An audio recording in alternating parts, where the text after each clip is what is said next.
Kalau kita biasa dengar kisah orang Islam ni semasa itu nak berhijrah ke Madinah, mereka hijrah dalam keadaan sembunyi-sembunyi. Ini satu benda pelik. Walaupun orang kafir Quraisy ni dia menentang Islam, tapi dia tak bagi orang Islam ni berhijrah ke Madinah. Nampak tak dia pelik ni? Benci. Tapi tak bagi. Patutnya kalau kita benci, kita halau kan. Tapi dia berbeza suasana ketika tu. Mereka ni tak bagi orang Islam ketika tu hijrah ke Madinah. Jadi kebanyakan mereka hijrah secara sembunyi-sembunyi. Melainkan Sayyidina Umar Al-Khattab radhiyallahu anhu. Waalaikumsalam warahmatullahi taala wabarakatuh. Innal hamdalillah nahmaduhu wa nasta'inuhu wa nastaghfiruh wa na'udzu billahi min syururi anfusina wa min sayyiati a'malina may yahdihillahu fala mudilla lahu wa may yudlil fala hadiya lahu. Asyhadu an la ilaha illallah wa asyhadu anna Muhammadar Rasulullah. Allahumma salli wa sallim ala sayyidina Muhammad sayyidil mursalin wa imamil muttaqin wa khatamin nabiyyin wa ala alihi at-tahirin at-tayyibin wa ashabihi al-mujahidin wa man da'a bi da'watihi wa tamassaka bi sunnatihi ila yaumiddin. Ya rabbi shrah li sadri wa yassir li amri wahlul 'uqdatam min lisani yafqahu qawli. Rabbi yassir wa la tu'assir wa tammim bil khair. Amma ba'd. Tuan-tuan dan puan-puan dirahmati Allah Ta'ala, malam ni kita sambung pengajian tentang kisah para sahabat Ridwanullahu alaihim, dan kita berada pada kisah Sayyidina Umar Al-Khattab radhiyallahu an. Dalam siri yang lepas kita masuk tentang bagaimana riwayat ataupun kisah Sayyidina Umar Al-Khattab dia masuk Islam. Ada 2-3 riwayat. Jadi apabila Sayyidina Umar Al-Khattab dia masuk Islam, dia merupakan satu berita gembira kepada Islam ketika tu. Sebab ketika tu kalau kita boleh bayangkan bagaimana umat Islam ketika tu dalam suasana yang lemah. Kekuatan dia lemah. Jadi apabila seorang yang kuat di kalangan kafir Quraisy ni, seorang yang kuat di kalangan Quraisy, iaitu Umar Al-Khattab ni masuk, jadi dia memberi satu kekuatan kepada Islam. Jadi apabila Sayyidina Umar masuk dalam Islam ni, dia ada satu riwayat bagaimana kisah dia semasa hijrah. Semasa hijrah, kalau kita biasa dengar kisah orang Islam ni semasa itu nak berhijrah ke Madinah, mereka hijrah dalam keadaan sembunyi-sembunyi. Ini satu benda pelik. Walaupun orang kafir Quraisy ni dia menentang Islam, tapi dia tak bagi orang Islam ni berhijrah ke Madinah. Nampak tak dia pelik ni? Benci. Tapi tak bagi. Patutnya kalau kita benci, kita halau kan. Tapi dia berbeza suasana ketika tu. Mereka ni tak bagi orang Islam ketika tu hijrah ke Madinah. Jadi kebanyakan mereka hijrah secara sembunyi-sembunyi. Melainkan Sayyidina Umar Al-Khattab radhiyallahu an. Jadi kalau ikut riwayat daripada Ibnu Abbas, dia kata kebanyakan orang Islam ketika tu berhijrah secara sembunyi-sembunyi kecuali Umar Al-Khattab. Ketika dia hendak hijrah, dia mengambil pedang, dia menyiapkan busur panahnya, membawa beberapa anak panah di tangan kanannya dan memegang tombak di pendeknya. Dia menuju ke Kaabah sementara para pemimpin Quraisy sedang berada di halamannya. Kemudian dia tawaf di Kaabah sebanyak 7 putaran dengan tenang. Lalu dia mendatangi makam Ibrahim dan solat 2 rakaat. Kemudian dia berdiri di hadapan mereka satu demi satu dan berkata, "Wahai wajah-wajah yang buruk, Allah tidak menghinakan kecuali wajah-wajah ini." Kasar dia cakap kan. Sebab dia berani ni, Sayyidina Umar ni kan jenis orang berani. Kita ni tak tahu berani tak berani. Ni Sayyidina Umar ni orang berani. Barang siapa yang ingin membuat ibunya meratap, menjadikan anaknya yatim dan menjandikan isterinya janda, sila dia berjumpa denganku di belakang lembah ini. Ini Sayyidina Umar. Ini kisah ni biasa kalau kita baca sejarah Islam ni, kita akan dengar, kita akan baca riwayat ini, bagaimana Sayyidina Umar ni apabila dia nak hijrah, dia akan bawa pedang dia tawaf dulu Kaabah tu, lepas tu dia umum, aku nak hijrah, sesiapa yang ingin menjadikan ibunya ni menangisi kerana anaknya meninggal ataupun isterinya menjadi janda, sila berjumpa dengan aku di lembah sana. Ini kisah dia. Cuma kalau kita baca lebih mendalam ni, ada setengah ulama' dia kata kisah ni sebenarnya dia ada kritikan. Sebab apa? Dia kata kemungkinan betul, kemungkinan tidak. Tapi kalau ikut yang saya baca ni, dia punya sumber ni, sanad dia sahih. Disebut dalam kitab Usudul Ghabah oleh Ibnu Asir. Jadi ada kemungkinan betul atau kemungkinan tidak, wallahu a'lam lah. Tapi nak tunjuk kisah dia begitu. Sebab kalau kita tengok Nabi SAW ni dihijrah daripada Mekah ke Madinah di waktu siang. Di waktu siang dihijrah. Dia hijrah waktu siang. Itu dia berbeza sikit. Baik, kita masuk bab lain, keutamaan Umar Al-Khattab radhiyallahu an. Jadi dia sahabat-sahabat ni tuan-tuan, dia dalam kitab-kitab hadis ni dia ada satu bab nama dia Fadailus Sahabah. Fadailus Sahabah maksud kelebihan sahabat. Setiap sahabat-sahabat besar terutamanya ada yang Allah puji mereka ni. Jadi apabila Allah puji mereka ni, ulama dia akan kumpulkan hadis-hadis tu, dia akan buat satu chapter. Fadailus Sahabah. Jadi kita tengok lepas ni tentang kelebihan Sayyidina Umar Al-Khattab radhiyallahu an.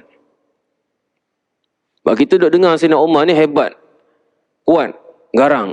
Adakah itu saja yang Nabi SAW puji dia? Baik, contoh Nabi SAW puji dia, Nabi kata, Ni'mar rajulu Abu Bakrin, Ni'mar rajul Umar. Sebaik-baik lelaki lah Sayyidina Umar Al-Khattab. Sebaik lelaki lah Sayyidina Abu Bakar As-Siddiq. Ni'mar rajul Umar. Sebaik-baik lelaki ialah Umar. Jadi Nabi SAW dipuji dua orang. Pertama Sayyidina Abu Bakar, yang kedua Sayyidina Umar Al-Khattab radhiyallahu an. 236 ni kalau tengok ni hadis riwayat Imam Tirmizi rahimahullahu taala. Baik. Jadi kalau kita tengok tuan-tuan dalam hadis Nabi SAW ni, Nabi ni kalau Nabi SAW disebut Sayyidina Umar, Sayyidina Abu Bakar ni, dia tidak akan sebut Sayyidina Umar dulu. Kebiasaan begitu. Dia akan sebut Sayyidina Abu Bakar dulu, kemudian barulah dia akan letak Sayyidina Umar Al-Khattab. Dia ada turutan dia. Turutan dia. Dia cantik turutan dia. Dia tak akan sebut Umar dulu baru Abu Bakar, tak. Dia ikut dia punya kedudukan dia. Seolah kedudukan yang pertama Abu Bakar, kedudukan yang kedua ialah Umar Al-Khattab radhiyallahu an. Baik. Kemudian Nabi SAW sebut daripada Abu Sa'id Al-Khudri, inna ahlad darajatil ula la yarahum min tahtihim kama tarawna an-najmi at-tali'a fi ufuqis sama wa inna Abu Bakrin wa Umar minhum wa an'ama.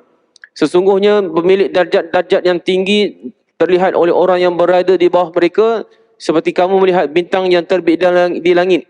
Sesungguhnya Abu Bakar dan Umar termasuk mereka dan keduanya berada di dalam kenikmatan. Ini bagaimana nak tunjuknya bahawa kedudukan Sayyidina Umar Al-Khattab ni bagaikan berada bintang di langit tu. Bintang di langit kita kat bawah nampak kan. Mana berapa tingginya bintang kat langit tu. Ini orang kata apa? Istilah sastra Arab lah. Bagi kedudukan. Contoh kita kan kalau dalam bahasa Arab ni, kalau bahasa Arab ni kalau dia nak kata kamu dia ni cantik, dia akan kata kau ni indah bagaikan bulan purnama. Itu dia punya sastra kan. Indah bagaikan bulan purnama. Kan bulan purnama kan dia mengembang cantik tu.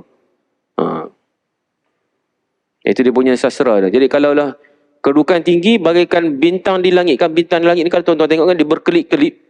Tidak ada siapa pun pernah dapat bintang tu. Tapi dia berkelip-kelip tu, satu dunia dapat melihat bintang-bintang tu. Tu nak kata hebatnya kedudukan bintang.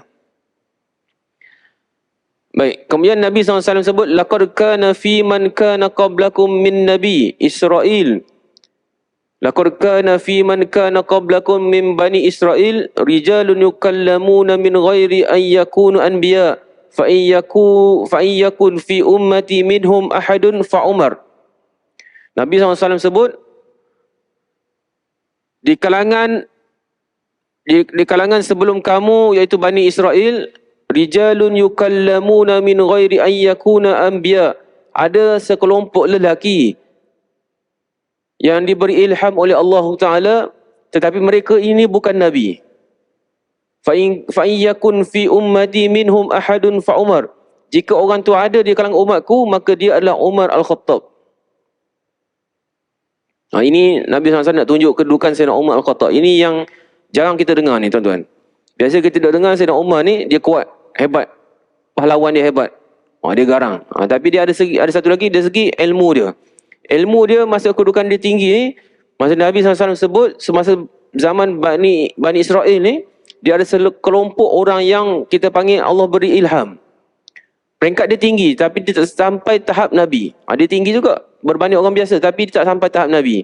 Dan Nabi kata sekiranya orang tu ada di kalangan aku, dia adalah Umar Al-Khattab. Ini dia kata hebat tak hebat.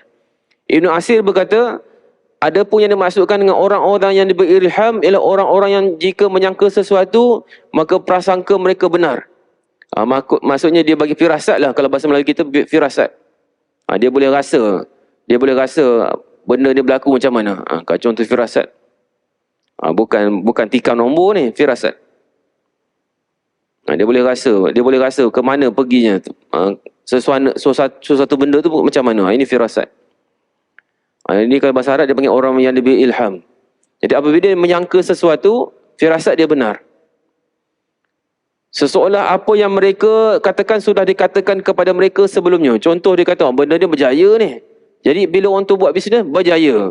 Oh, hebat dia ni, mulut masin tu. Macam seolah dia dah tahu bahawa kalau orang tu buat bisnes, dia berjaya. Dia tahu mana? Itu ilham. Ini firasat lah. Penjelasannya telah disebutkan dalam hadis bahawa mereka adalah orang yang diberi ilham. Yang ni kalau tuan-tuan biasa tengok kan, orang berilham ni contoh dekat pilihan raya. Ni cerita betul ni. Biasa kan kat pilihan raya ni ada setengah-setengah yang kita kata orang kata wali lah. Kalau orang Melayu kita ni panggil wali. Wali ni kalau ikut istilah orang Melayu kita ni, wali ni orang yang soleh. Orang soleh ni kita panggil wali. Kan? Sebab wali ni hanya wali yang kenal wali. Kita tak kenal wali ni. Kan? Tapi kalau istilah orang Melayu kita, kalau dia ni orang soleh, orang kuat ibadat, kita panggil dia wali ni. Tok wali kita panggil. Jadi kalau biasa kat pilihan raya ni, setengah-setengah orang dia akan pergi jumpa Tok Wali ni, orang kata orang alim ni, dia minta doa dan sebagainya. Jadi kadang-kadang orang yang soleh ni dia akan bagi firasat dia. Boleh menang ataupun tak boleh menang. Jadi kadang-kadang menang. Jadi orang kata, tepat dah firasat orang alim ni. Ini orang yang Allah beri ilham kepada dia. Orang yang diberi ilham ialah orang yang diberi sesuatu dalam hatinya sehingga dia menyampaikan dengan asas perkiraan, dugaan dan firasat. Ia adalah sebuah keistimewaan yang secara khusus Allah berikan kepada hamba-hamba yang dia pilih seperti Umar Al-Khattab. Ini namanya Sayyidina Umar Al-Khattab. Antara orang yang Allah beri keistimewaan pada dia adalah dia ada firasat yang bagus. Baik. Cuma apabila kita dengar apa yang Nabi SAW sebut ni, adakah Sayyidina Umar ni lebih tinggi kedudukan berbanding Sayyidina Abu Bakar? Sebab Sayyidina Abu Bakar, Nabi SAW tak pernah sebut demikian. Nabi tak pernah sebut bahawa jika ada selepas aku ni Nabi, maka orang itu adalah Abu Bakar. Tak pernah sebut. Cuma Nabi SAW pernah sebut, sekiranya, kalau tuan-tuan tengok ada satu lagi hadis ni, Nabi kata, laukana min ba'din Nabi, lakana Umarul Khattab. Sekiranya selepas aku ni Nabi, nescaya orang tu adalah Umar Al-Khattab. Kita tahu bahawa Nabi SAW ni adalah Nabi akhir zaman, penutup sekali Nabi. Mana lepas Nabi ni tak ada dah. Orang Arab panggil khadas, tutup buku. Lepas Nabi tak ada dah Nabi. Tapi Nabi kata sekiranya ada Nabi selepas aku, nescaya orang tu adalah Umar Al-Khattab. Kenapa demikian? Sebab ciri-ciri yang ada pada Sayyidina Umar tu adalah ciri-ciri seorang Nabi. Ni yang kita jangan dengar ni, cerita ni tentang Sayyidina Umar Al-Khattab radhiyallahu an. Cuma persoalannya, kalaulah Sayyidina Umar ni Nabi kata demikian, adakah kedudukannya lebih tinggi berbandingkan Sayyidina Abu Bakar As-Siddiq? Sebab kita tahu bahawa dalam sahabat Nabi ni, dia ramai. Yang pertama yang Sayyidina Abu Bakar As-Siddiq yang pertama. Yang kedua Sayyidina Umar. Jadi kalaulah Nabi SAW kata, sekiranya ada Nabi selepas aku, nescaya orang tu adalah Umar, adakah Sayyidina Umar ni naik pangkat dia? Ulama kata tidak. Sebab apa? Benda tu tak berlaku. Kalau berlaku lain. Bila benda tak berlaku, kita tak boleh nak kata benda tu sebagai fakta. Ini ikut pendapat Ibn Hajar Al-Asqalani. Dia kata Nabi SAW sebut Sayyidina Umar tu demikian sebab apa? Kerana banyak berlaku peristiwa-peristiwa, pandangan Sayyidina Umar tu dipersetujui ataupun dipersetujui oleh Allah Ta'ala dalam Quran. Maksudnya Sayyidina Umar Al-Khattab dia kata demikian, tiba-tiba tu wahyu daripada Allah Ta'ala sama sebagaimana pandangan Sayyidina Umar Al-Khattab. Ini hebat tak hebatnya Sayyidina Umar Al-Khattab. Kalau ikut dalam bahasa Arab dia panggil muwafaqat ar-ra'yi Umar Al-Khattab bil Quran. Maksudnya persamaan pandangan Sayyidina Umar Al-Khattab dengan Al-Quranul Karim. Contoh, kita ada sesuatu isu berlaku, boleh ke tak boleh? Kita kata tak boleh. Ramai orang kata boleh. Dia kata tak boleh. Tiba-tiba turun Quran, wahyu kata sama macam pendapat kita. Itu nak kata hebat tak hebatnya Sayyidina Umar Al-Khattab. Jadi kalau ikut dari segi ulama, dia kata kalau ikut Imam As-Suyuti, dia kata ada lebih kurang 20 tempat ataupun peristiwa yang menunjukkan pendirian Sayyidina Umar ni. Bila dia kata demikian, turun wahyu pada Allah Ta'ala sama sebagaimana pandangan Sayyidina Umar Al-Khattab. Ini kata hebat tak hebatnya. Macam mana Sayyidina Umar tahu? Ni firasat. Hebat tak hebatnya Sayyidina Umar Al-Khattab. Sehingga boleh taraf kedudukan dia bagaikan ciri seorang Nabi. Saya buat kajian sikit ni, apa dia punya peristiwa-peristiwa ni.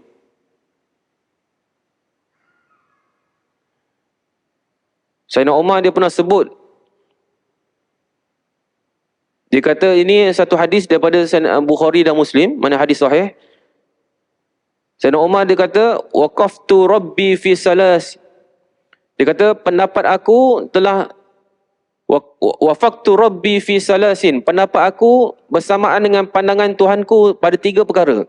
Pertama, aku pernah berkata pada Nabi SAW, lau ittakhazna min maqam Ibrahim musalla. Alangkah baiknya jika kita mengambil makam Ibrahim itu sebagai tempat solat. Makam Ibrahim sekarang ni yang kita tengok dekat Mekah tu, kat Kaabah tu kan, dia keluar kan. Kalau ikut sejarah ni, dia menempel di Kaabah zaman dulu. Kemudian diasingkan ke tengah sikit. Ke tengah sikit dia asingkan. Sebab terlalu ramai orang untuk tawaf, dia jarakkan sikit. Tapi kalau ikut dulu sejarah, dia menempel di tepi Kaabah tu. Ikut sejarah lah. Kalau ikut dalam tuan-tuan boleh tengok tafsir Ibn Katsir, sejarahnya makam Ibrahim ni dia menempel di Kaabah. Sebab makam Ibrahim ni dia bukan kubur, dia tempat Nabi Ibrahim pijak di atas batu tu, dan batu tu lekuk. Bila masa Nabi Ibrahim dia nak letak batu tu, batu jadi makam Ibrahim tu. Makam tu bukan kubur. Kita kadang-kadang kita duduk guna perkataan makam tu, bahasa Melayu kita makam ni kan kubur. Kita pun tengok kubur Nabi Ibrahim. Bukan. Makam ni kalau ikut bahasa Arab, suatu tempat yang istimewa, dia panggil makam. Baik. Jadi zaman dulu dia menempel di Kaabah, kemudian dia asingkan ke tengah sikit. Jadi Sayyidina Umar dia pernah bagi pandangan dia kepada Nabi SAW, alangkah baiknya jika kita mengambil tempat makam Ibrahim ni sebagai tempat solat. Maksud kita boleh solat kat tempat itu juga. Kemudian turunlah ayat Quran, wattakhizu mim maqam Ibrahim musalla. Allah kata, dan mereka mengambil tempat makam Ibrahim sebagai tempat solat. Sebiji sebagaimana ayat yang diucap oleh Sayyidina Umar Al-Khattab radhiyallahu an. Ini nak kata, orang kata pandangan Sayyidina Umar tu dia buat keluar, kemudian turun pandangan daripada Allah Taala mempersetujui pandangan Sayyidina Umar Al-Khattab. Itu yang pertama. Yang kedua, Sayyidina Umar Al-Khattab dia kata pada Nabi SAW, ya Rasulullah, dia kata orang ramai masuk berjumpa dengan isteri-isteri kamu, ada yang baik dan ada yang fajir. Fajir ni yang tidak baik. Alangkah baiknya jika diperintahkan kepada mereka agar mereka memakai hijab. Zaman dulu dia tak pakai hijab, zaman awal-awal dulu. Zaman hijab tutup. Ini pandangan Sayyidina Umar. Kemudian turunlah ayat hijab yang menyuruh kepada isteri-isteri Nabi tu memakai ayat hijab.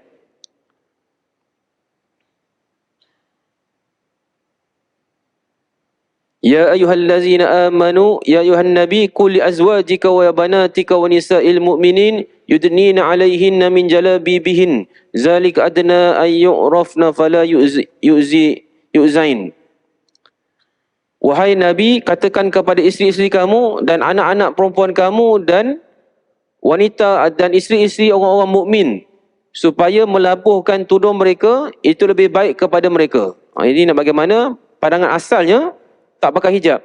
Sayyidina Umar kata alangkah baiknya jika wanita ni dia pakai hijab. Turun ayat wahyu bersamaan dengan pandangan Sayyidina Umar Al-Khattab radhiyallahu an. Itu pandangan yang pertama. Kemudian yang kedua, yang ketiga ni, terjadi kisah di kalangan isteri-isteri Nabi SAW ni, dia perasaan cemburu. Dia isteri Nabi kan ada ramai. Jadi wanita ni dia tak dapat lari daripada perasaan cemburu tu. Isteri-isteri Nabi pun sama. Jadi ada perasaan cemburu dia ada banyak cerita dia. Cerita dia panjang sikit. Cuma Sayyidina Umar pun dia berkata, alangkah baiknya dia kata jika kamu wahai Nabi, kamu menceraikan mereka ni. Mereka yang cemburu ni, yang banyak bercakap kat belakang ni. Dan moga Allah gantikan mereka dengan isteri yang lebih baik daripada mereka. Daripada isteri yang sekarang ni. Kemudian turunlah ayat Allah Ta'ala, asa rabbuhu in talaqakunna an yubdilahu azwajan khairan minkun muslimatin mu'minatin qanitatin taibatin abidatin saihatin sayyibatin wa abkara. Jadi turun ayat Quran yang sama sebagaimana pandangan Sayyidina Umar Al-Khattab radhiyallahu anhu bagi tahu pada Nabi SAW, ceraikan isteri kamu yang merungut-rungut di belakang ni. Jika tidak mahu bersama Nabi SAW, tidak mahu bersabar dengan hidup kehidupan Nabi SAW, kamu wahai Nabi, kamu boleh cerai. Kamu boleh cari wanita yang lain. Semenjak turun ayat tersebut, wanita-wanita ni dia tak cakap belakang dah. Sebab mereka nak hidup dengan Nabi SAW. Ini pandangan Sayyidina Umar. Banyak lagi, ada 20. Antara satu lagi kalau kita nak tengok cepat tentang ayat pengharaman arak. Arak ni tuan-tuan, kalau kita tengok arak yang kita tahu arak ni haram. Cuma kalau kita tengok dari segi sejarah Islam, arak ni dia haram, dia bukan sekaligus. Dia 4 kali haram. Maksudnya 4 kali turun wahyu baru jadi haram secara total, secara mutlak. Jadi bagaimana boleh turun ayat tu? Dia bermutitik tolak daripada Sayyidina Umar Al-Khattab. Sayyidina Umar Al-Khattab dia kata, wahai Allah, dia kata alangkah baiknya jika ada wahyu yang menerangkan penjelasan pengharaman tentang arak ni secara jelas. Kemudian turunlah satu demi satu demi satu. Jadi ini bertitik tolak daripada pandangan Sayyidina Umar Al-Khattab radhiyallahu anhu. Jadi kalau kita tengok bagaimana kisah-kisah yang pandangan Sayyidina Umar ni bertepatan dengan wahyu yang Allah Ta'ala turun ni, kita memang boleh angkat dua-dua tangan kita bahawa Sayyidina Umar ni memang orang yang hebat. Memang orang yang hebat. Dan kalau kita tengok lagi panjang, kadang-kadang percakapan yang Sayyidina Umar sebut tu, ayat Quran tu turun sebiji sebagaimana percakapan yang diucapkan oleh Sayyidina Umar Al-Khattab. Itu nak katanya betapa hebatnya Sayyidina Umar Al-Khattab radhiyallahu anhu. Baik.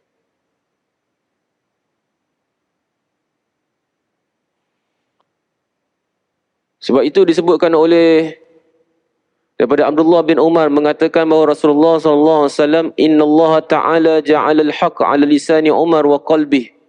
Abdullah bin Umar ni anak Sayyidina Umar, dia kata sesungguhnya Nabi SAW kata, innallaha ta'ala ja'ala al-haqqa 'ala lisani Umar wa qalbihi. Sesungguhnya Allah Ta'ala menjadikan kebenaran ke atas lisan Sayyidina Umar dan hati dia. Ibn Umar berkata, tidak ada suatu perkara yang menimpa manusia lalu mereka berpendapat tentang perkara tersebut, dan Umar juga berpendapat tentang perkara tersebut, melainkan Al-Quran turun sesuai dengan pendapat Umar. Ini contoh kalau tuan-tuan boleh ingat bagaimana kisah masa Perang Badar. Masa Perang Badar kan, apabila berlaku peperangan pertama antara orang Islam dengan tentera kafir Quraisy tu, adalah dapat tawanan perang. Jadi bila dapat tawanan perang ni, tak tahu nak buat apa. Sebab ini first time dalam sejarah Islam dapat tawanan perang. Jadi ada dua pandangan ketika tu. Sayyidina Umar kata, kita bunuh orang ni. Kita bunuh tawanan perang ni. Sebab apa? Mereka ni menentang Islam. Tapi Sayyidina Abu Bakar kata, tak perlu bunuh. Kita suruh mereka ni mengajar orang Islam. Mengajar orang Islam, membaca dan sebagainya. Hasil daripada tu, bolehlah tebus dia orang punya tawanan tu, baru dibebaskan. Jadi Nabi SAW cenderung kepada pandangan Sayyidina Abu Bakar As-Siddiq, tak bunuh. Esokan harinya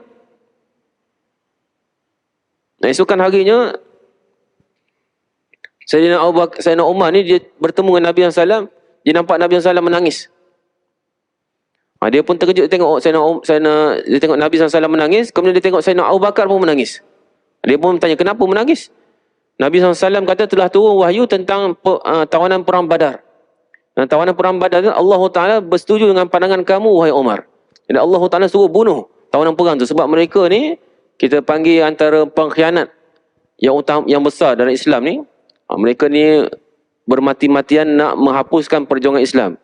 Jadi di sini kita tengok bagaimana ada ketikanya pandangan Sayyidina Umar ni, dia macam kalau kita tengok macam keras kan. Tapi pandangan tu dipersetujui. Itulah wahyu Allah Ta'ala. Baik. Diriwayatkan daripada Anas bin Malik mengatakan bahawa ketika Nabi SAW naik ke Gunung Uhud bersama Abu Bakar dan Uthman, tiba-tiba Gunung Uhud bergegar. Maka Rasulullah SAW pun menghentakkan kakinya dan bersabda, Usbud Uhud, fama alaika illa nabi wa siddiq wa syahidan. Tetaplah kamu wahai Gunung Uhud, fama alaika illa nabi wa siddiq wa syahidan. tidaklah di atas kamu ni ada melainkan seorang Nabi, wa siddiq, orang yang membenarkan kamu. Siddiq ni merujukkan kepada Sayyidina Abu Bakar As-Siddiq. Wa syahidan, dan 2 orang yang mati syahid. Ini cerita tentang perang Uhud. Perang Uhud ni berlaku selepas perang Badar. Jadi kalau kita biasa pergi, kita buat umrah kan, biasanya travel ni akan bawa kita pergi melawat tempat perang Uhud. Sebab dia dekat dengan Madinah tu. Dia jarang bawa kita pergi ke tempat perang Badar sebab jauh. Perang Badar ni, tempat Badar tu jauh 100 km lebih. Kalau Uhud ni dekat. Baik, jadi gunung Uhud yang besar tu ada kalau satu tempat tu, kalau biasa mutawif dia akan sebut bagaimana tempat tu Nabi SAW dia berundur daripada serangan musuh, dia naik ke atas. Dan sekarang tempat tu dah tutup dah. Tempat tu dah tutup. Dulu kalau ikut cerita-cerita orang ni, kalau pergi kawasan tersebut, memang kawasan tu wangi. Kawasan tu wangi sampai sekarang. Dan sekarang dia tutup dengan simen lah. Jadi kita tak boleh nak naik atas. Dulu boleh. Jadi tempat tu, Nabi SAW masa bila Nabi SAW berundur ke belakang tu, Bukit Uhud yang besar tu bergegar. Jadi Nabi kata, usbud Uhud, kamu diamlah wahai Bukit Uhud, fama alaika ilan nabi, di atas kamu adalah seorang Nabi, wa siddiq, seorang siddiq, iaitu Sayyidina Abu Bakar As-Siddiq, wa syahidan, dan 2 orang yang mati syahid. Jadi yang kita tahu atas tadi, pertama Nabi, Siddiq, Sayyidina Abu Bakar. Syahidan ni 2 orang mati syahid. Siapa lagi 2 tu? 2 lagi tu ialah Sayyidina Umar dan Osman. Sayyidina Umar dan Osman. Jadi ada 4 orang. Nabi, Sayyidina Abu Bakar, Sayyidina Umar, Sayyidina Osman. Jadi 4 orang. Jadi kalau kita tengok dari segi, kita panggil timeline ataupun garis masa ni, garis masa, perang Uhud ni, kalau kita kata perang Uhud dekat sini. Sini perang Uhud. Timeline ya. Perang Uhud kat sini. Nabi kata atas Bukit Uhud ni ada seorang Nabi. Ada seorang Siddiq. Siddiq Sayyidina Abu Bakar. Dan 2 orang mati syahid. Jadi yang tinggal lagi Sayyidina Osman dengan Sayyidina Umar. Jadi Sayyidina Osman ni memang mati syahid. Dia bunuh semasa dia membaca Quran. Kan dia bunuh masa membaca Quran. Sayyidina Umar pun dia bunuh semasa nak solat subuh. Dia mati syahid. Dia bunuh oleh seorang orang Ajam. Dia bukan orang Islam, dia orang Ajam. Dia bunuh dengan khanjar. Khanjar ni pisau yang lekuk sikit tu. Macam pisau Yaman tu. Dia pisau khanjar yang beracun. Semasa solat subuh. Sayyidina Umar ni jadi imam. Baik. Jadi ceritanya Nabi SAW cerita kepada mereka ni bahawa 2 orang mati syahid ni semasa perang Uhud di sini. Kematian Sayyidina Umar tu bila? Kematian Sayyidina Umar ni kalau ikut garis masa ni di sini. Sebab apabila perang Uhud ni, cerita dia berlaku banyak kisah. Ada perang Ahzab, perang Khaybar, kemudian kematian Nabi SAW, kemudian pemerintahan Sayyidina Abu Bakar As-Siddiq kat sini. Sini barulah pemerintahan Sayyidina Umar Al-Khattab radhiyallahu an. Kat sinilah baru, lepas tu lah baru berlaku kematian Sayyidina Umar Al-Khattab radhiyallahu an.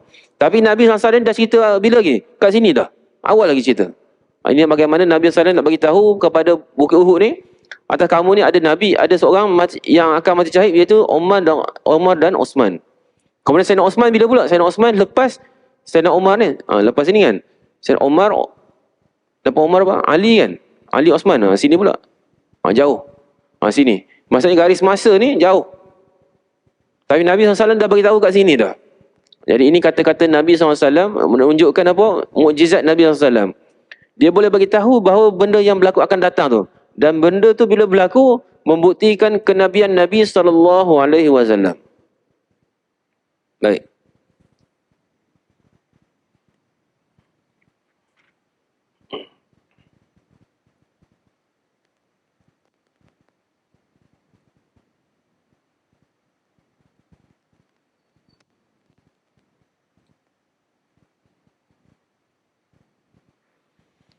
Nabi SAW menyampaikan khabar gembira kepada Umar bahawa dia akan memperoleh syurga dan baginda telah melihat istananya. Suatu benda yang kita perlu faham tuan-tuan, semua sahabat Nabi ni, dia semua masuk syurga. Semua masuk syurga. Akidah Ahli Sunnah wal Jamaah ni semua masuk syurga. Cumanya biasa yang kita dengar ada 10 orang sahabat yang masuk syurga. Yang pada syarat dia panggil apa?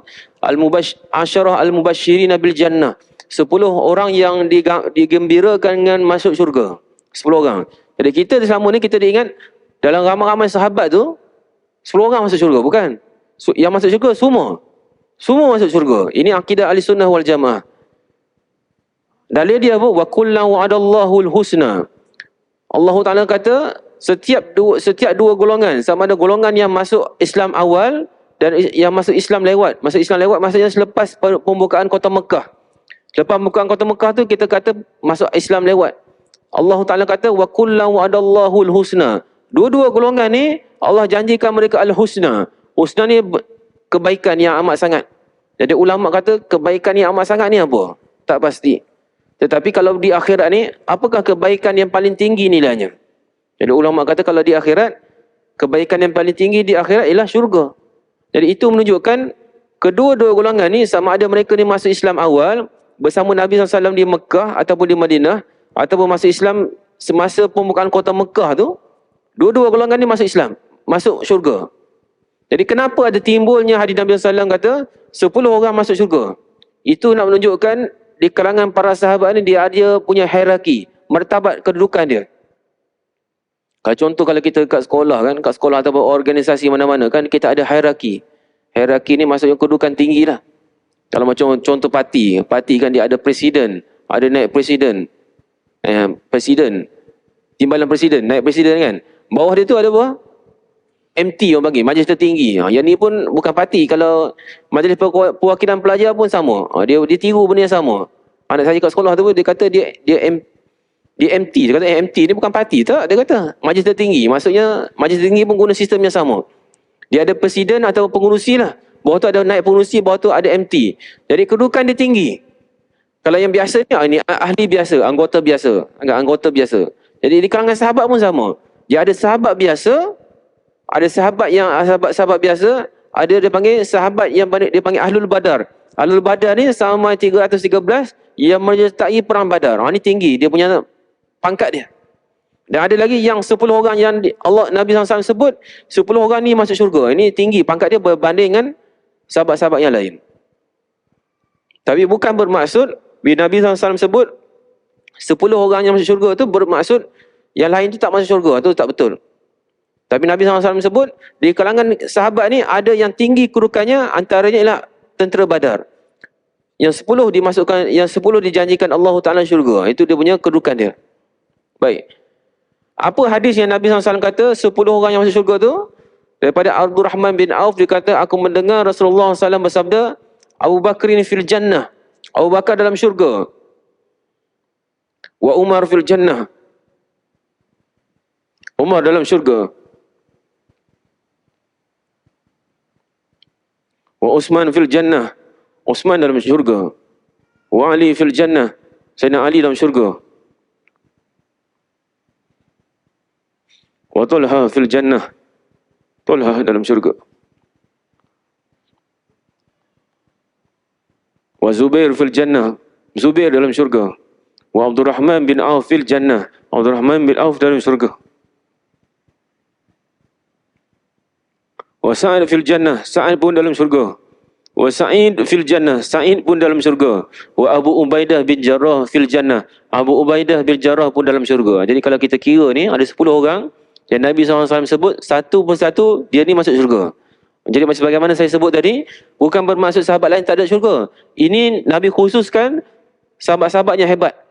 Tapi kalau tuan-tuan tengok secara detail lagi, Nabi SAW sebut apa? Yang mula-mula Abu Bakar, kemudian Umar, kemudian Utsman, kemudian Ali, kemudian Talha, kemudian Zubair. Jadi kalau tuan-tuan perhatikan, Nabi SAW ni dia memang jaga sebutannya. Mula-mula Abu Bakar, kemudian Umar. Ini 3 khalifah ni. Kemudian Utsman, kemudian Ali. Ini khalifah Ar-Rasyidin yang 4 ni. Abu Bakar, Umar, Utsman, Ali. Ini yang apa? 4 khalifah ni.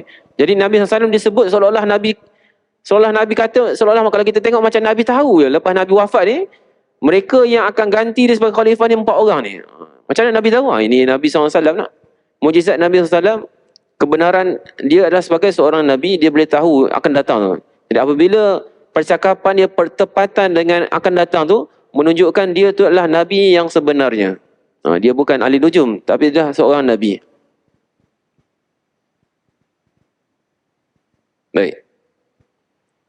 Nabi SAW sebut dalam hadis yang lain, yatlu'u alaikum rajulun min ahlil jannah, fattala'a Abu Bakrin, summa qala yatlu'ukum alaikum rajulun min ahlil jannah, fattala'a Umar. Hadis yang lain, Nabi SAW nak tunjukkan bahawa Sayyidina Umar ni ahli syurga. Pada satu hari Nabi kata, yatlu'u alaikum rajulun min ahlil jannah.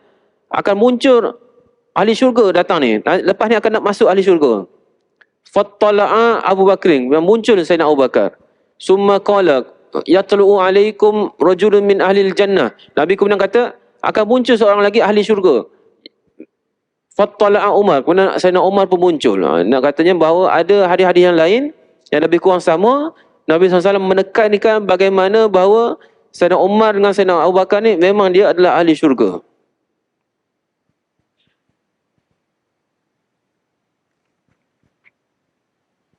Kemudian kalau tengok satu hadis yang lain, Nabi pernah kata kepada dua orang sahabat ni, Sayyidina Umar dan Sayyidina Abu Bakar ni, hazani sayyidani kuhul. Dua orang ni adalah ketua bagi kuhul. Kuhul ni orang dewasa. Kuhuli ahli jannah minal awwalin wal akhirin illa nabiyyin wal mursalin la tukhbirhuma ya Ali. Nabi kata, dua orang ini adalah ketua orang-orang yang dewasa, penghuni syurga daripada orang-orang terdahulu dan orang-orang yang datang kemudian. Ilan nabi wal mursalin, melainkan rasul-rasul dan nabi-nabi. La tukhbirhuma ya Ali. Kamu jangan beritahu kepada mereka wahai Ali. Ini Nabi SAW dia bagi rahsia, pecah rahsia kepada Ali. Kuhul ni. Kuhul ni maksudnya orang dewasa dalam syurga. Sebab kalau ikut dalam riwayat hadis ni, dalam syurga ni, siapa yang masuk syurga semua muda-muda kan. Dia umur 30 ke atas. 30 ke atas tu kira pemuda. Pemuda. Pemuda. Tapi maksudnya Sayyidina Umar dan Sayyidina Abu Bakar ni, dia ada ketua bagi orang-orang yang dewasa. Tapi dia bukan ketua bagi Nabi-Nabi. Nabi-Nabi dia peringkat tinggi lagi. Bagi peringkat orang dewasa yang biasa ni. Yang bukan Nabi, yang bukan Rasul. Baik, itu nak sebut bagaimana berita gembira Nabi SAW kepada Sayyidina Umar bahawa dia ni adalah ahli syurga. Baik, ada satu cerita bagaimana Nabi SAW dia kata, bainama ana naimun ra'aituni fil jannah. Ketika aku sedang tidur, ra'aituni fil jannah, aku diperlihatkan aku berada di syurga. Fa izam ra'atun tatawaddau. Ketika tu ada seorang wanita sedang mengambil wuduk. Illa janibi qasrin. Orang tu, wanita tu dia ambil wuduk di tepi sebuah istana. Fakultu liman hazal qasr. Nabi pun tanya, milik siapa istana ni? Lepas tu ada suara kata, li Umar, milik Sayyidina Umar Al-Khattab. Fazakartu ghiratuhu fawallaitu mudbira. Maka aku teringat ghiratuhu, cemburunya Sayyidina Umar, aku pun berpaling daripada wanita tersebut. Ini kisah dia bagaimana Nabi SAW ni dia tidur dan diperlihatkan dalam mimpi dia Nabi SAW berada di dalam syurga. Jadi apabila dalam syurga dia nampak ada seorang wanita sedang ambil wuduk di tepi istana. Istana ni tuan-tuan, kalau kita zaman sekarang kalau sebut istana kita rasa biasa. Kita rasa biasa sebut istana ni kan. Sebab kita biasa tengok. Tapi kalau tuan-tuan bayangkan ni, zaman Nabi ni 1400 tahun dulu ni, zamannya hidup susah ni, kalau sebut istana ni macam mana? Memang besar betul lah kalau kita boleh bayangkan. Kalau cuba kita bayangkan, kita ni tak pernah lihat istana. Kali pertama kita lihat istana, kita akan terpegun. Besarnya istana. Pintu nak masuk istana, pintu sebesar-besarnya kan. Kadang-kadang bila masuk istana tu, kita ingat kita masuk satu bilik tu, istana, bilik istana. Pintu bilik. Rupanya bukan. Pintu bilik air. Pintu bilik air dia hebat. Sebab apa? Kita ni jarang-jarang masuk istana. Tapi nak katanya begini, bagaimana Nabi SAW sebut, di syurga ni ada satu istana yang besar. Ada seorang wanita sedang ambil wuduk. Bila Nabi tanya, siapakah milik istana ni? Ada suara kata, itu milik Umar. Nabi pun ingat bahawa Sayyidina Umar ni dia ada sikap cemburu dia. Nabi pun cepat-cepat beralih daripada wanita tersebut supaya tidak timbul cemburu bagi Sayyidina Umar Al-Khattab.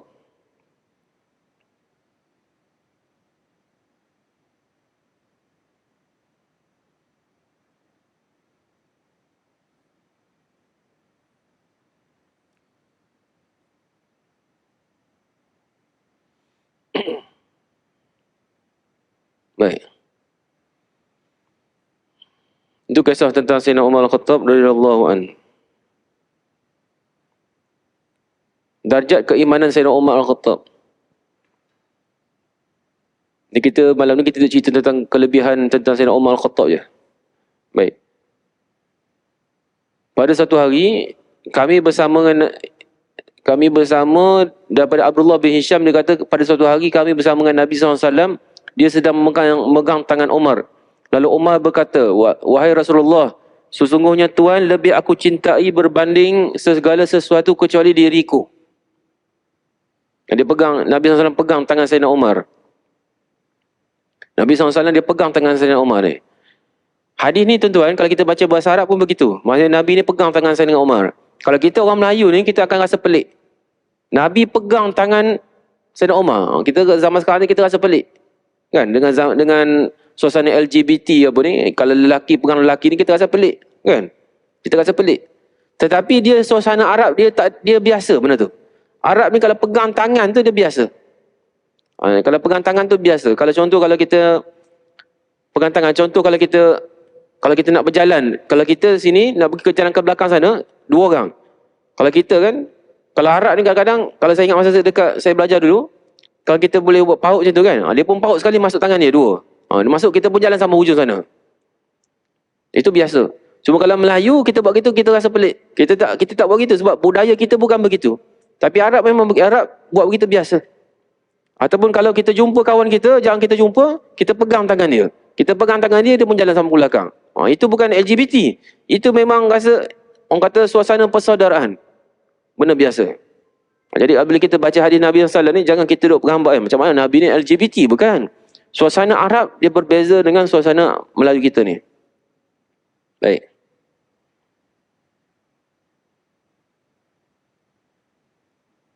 Nak baca ni panjang ni. Jadi Sayyidina Umar ni dia kata, kamu dia kata, wahai Rasulullah, sesungguhnya Tuhan ni aku lebih mencintai berbanding segala sesuatu kecuali aku. Maksudnya kamu Rasulullah nombor 1. Tetapi aku cinta kamu lebih pada sesuatu melainkan aku. Pelik juga ayat dia kan. Maksudnya kamu nombor 1, tapi aku cinta diri aku dulu. Nombor 1 juga aku ni. Lepas tu baru kamu. Atau dia macam pelik sikit ayat dia. Nabi kata apa? La wallazi nafsi biyadi hatta akuna ahabba ilaika min nafsik. Nabi kata tidak. Sepatutnya ialah kamu kena mencintai aku lebih daripada orang lain, termasuk diri kamu. Itu konsep dalam kasih pada Nabi ni. Kita kena kasih pada Nabi ni melebihi daripada segala-galanya, termasuk diri kita. Maka Sayyidina Umar pun kata, fa innahu al'an wallahi la anta ahabbu ilayya min nafsi. Umar pun terkejut bahawa selama dia salah. Dia dah kasih Nabi kepada Nabi, tapi dia kata dia kasih kepada Nabi melebihi segalanya melainkan diri dia. Tapi Nabi kata tak betul. Jadi Sayyidina Umar pun betulkan balik. Dia kata al-an wallahi demi Allah, kamu tu aku lebih cintai kepada diriku berbanding dengan diriku sendiri. Maka Nabi kata al-an ya Umar. Betul wahai Umar, sekarang ni barulah kamu telah mengasihi aku dengan yang sebenar-benarnya. Itulah tuan-tuan sebut sedikit yang saya boleh kongsikan tuan-tuan tentang fadilat kisah Sayyidina Umar Al-Khattab radhiyallahu anhu. InsyaAllah kita sambung pada lain masa, lain waktu insyaAllah. Bismillahirrahmanirrahim. Wa bihi nasta'in. Allahumma zidna ilman nafi'an wa rizqan tayyiba wa amalan mutaqabbala. Allahumma inna nas'aluka at-tuqa wal 'afafa wal ghina. Allahumma rabban nas asbil ba's ishfina wa anta syafi la shifa illa shifa'u. Shifa'an la yughadiru saqama wa la alama. Sallallahu alaihi wa sallam Muhammad wa ala alihi wa sahbihi ajma'in walhamdulillahi rabbil alamin.